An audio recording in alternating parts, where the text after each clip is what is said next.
Shalom saudara, beberapa dari kita mungkin pernah merasa ada hambatan dalam pertumbuhan iman, sehingga kita sering mempertanyakan, apakah saya sudah mengalami pertumbuhan iman? Dalam edisi Voice of Pentecost kali ini, kita akan membahas tentang bertumbuh harus disengaja. Max Lucado pernah berkata, Tuhan tidak pernah berkata bahwa perjalanan hidup kita akan mudah, tapi Dia berjanji pada saat kita tiba, kita akan merasa bahwa semuanya jadi layak. Kata-kata di atas mengingatkan kita bahwa Tuhan tidak pernah berjanji perjalanan iman kita akan mudah, tapi Ia berjanji bahwa pada akhirnya semuanya akan sepadan dengan perjuangan dalam perjalanan hidup kita. Lalu, apa peran Tuhan dalam pertumbuhan kita? Roma 8 ayat 28-30 berkata, kita tahu sekarang bahwa Allah turut bekerja dalam segala sesuatu untuk mendatangkan kebaikan bagi mereka yang mengasihi Dia, yaitu bagi mereka yang terpanggil sesuai dengan rencana Allah.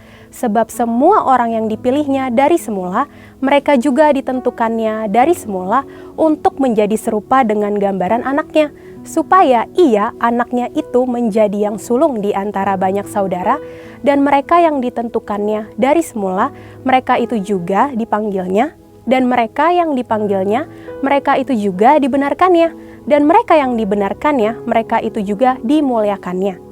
Dari 3 ayat ini, kita bisa melihat ada 5 peran Allah dalam pertumbuhan iman kita. Yang pertama, Tuhan yang memilih. Kita adalah orang-orang pilihannya. Kita harus meresponi Dia dengan datang padanya. Yang kedua, Tuhan yang menentukan. Dari tujuan, arah, sasaran yang dipercayakan kepada kita, yaitu untuk menjadi serupa dengan gambaran anaknya. Yang ketiga, Tuhan yang memanggil. Ia mengundang kita untuk mendekat. Dari perspektif lainnya, Ia memanggil nama kita, kita dikenal olehnya, dan bukan orang asing bagi Allah, Raja segala raja. Yang keempat, Tuhan yang membenarkan. Saat kita mendekati Tuhan, kita butuh dibenarkan. Justifikasi diberikan dalam iman akan korban salib Kristus. Keselamatan itu hasil pemberian dalam iman. Yang terakhir, Tuhan yang memuliakan. Tuhan menganugerahkan kemuliaan kepada siapa Ia berkenan. Bila perkenanan ada, maka kemuliaan diberikan. Di bagian inilah perjuangan kita menjadi penting.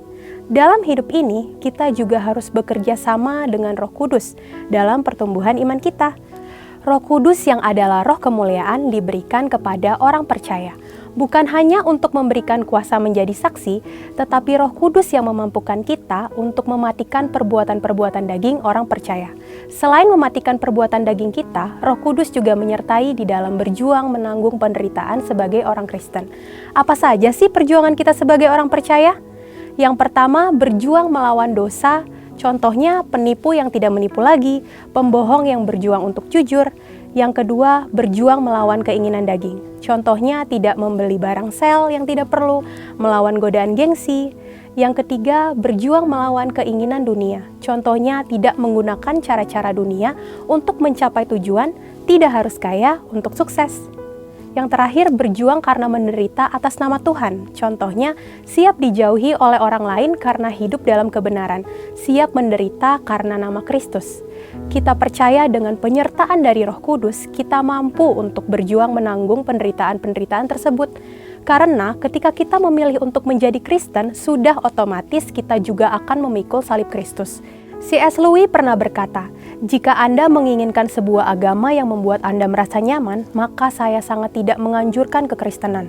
Oleh sebab itu, dengan berbagai perjuangan dan ketidaknyamanan yang kita hadapi sebagai orang percaya, pertumbuhan harus disengaja. Setiap perbuatan yang orang percaya lakukan bisa berujung pada 2 hal, yaitu bertumbuh menjadi serupa seperti Kristus atau kebalikannya, semakin menjauh dari Kristus.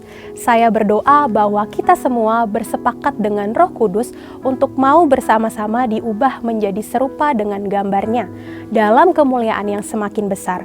Memang memutuskan untuk berubah menjadi seperti Kristus tidak mudah, tapi Yesus memberikan janji bahwa Ia yang memulai pekerjaan yang baik di antara kamu akan meneruskannya sampai pada akhirnya, pada hari Kristus Yesus. Segala puji dan hormat hanya bagi Dia. Untuk penjelasan lebih lengkapnya dari tim teologi kami, silakan buka link yang ada di atas atau scan QR Code yang tersedia.